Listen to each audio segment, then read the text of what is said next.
কবিতা আমি মধ্যবিত্ত। আমি হয়েছি বড় অশ্রুঝরা আঁখিতে, আর কণ্ঠ চাপা কান্নার আঁচড়ে। আমি দেখেছি নড়বড়ে জীবন, আমি সয়েছি দরিদ্রতার ঝড়। কাকে বলে মধ্যবিত্ত?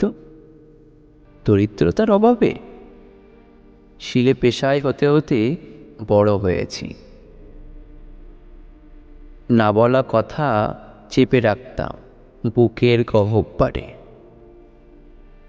আমি দেখেছি মায়ের শব্দহীন কান্না,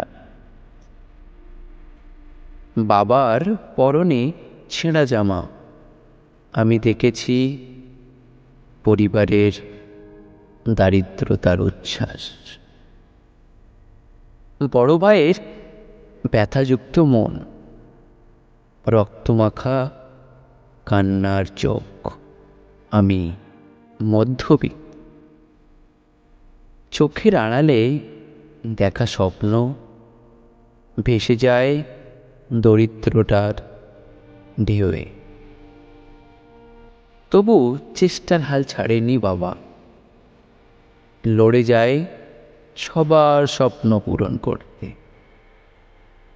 ভুলে যায় বাবা নিজ স্বপ্নকে। মা স্বপ্ন ছেঁড়া শাড়িতে সাজে, মা মেয়েকে সাজায় রানীর বেশে। এভাবেই দিন চলে, একটি শাড়িতে বছর কাটে। আমি মধ্যবিত্ত, আমার স্বপ্ন গোছালো থাকে। আমি মধ্যবিত্ত।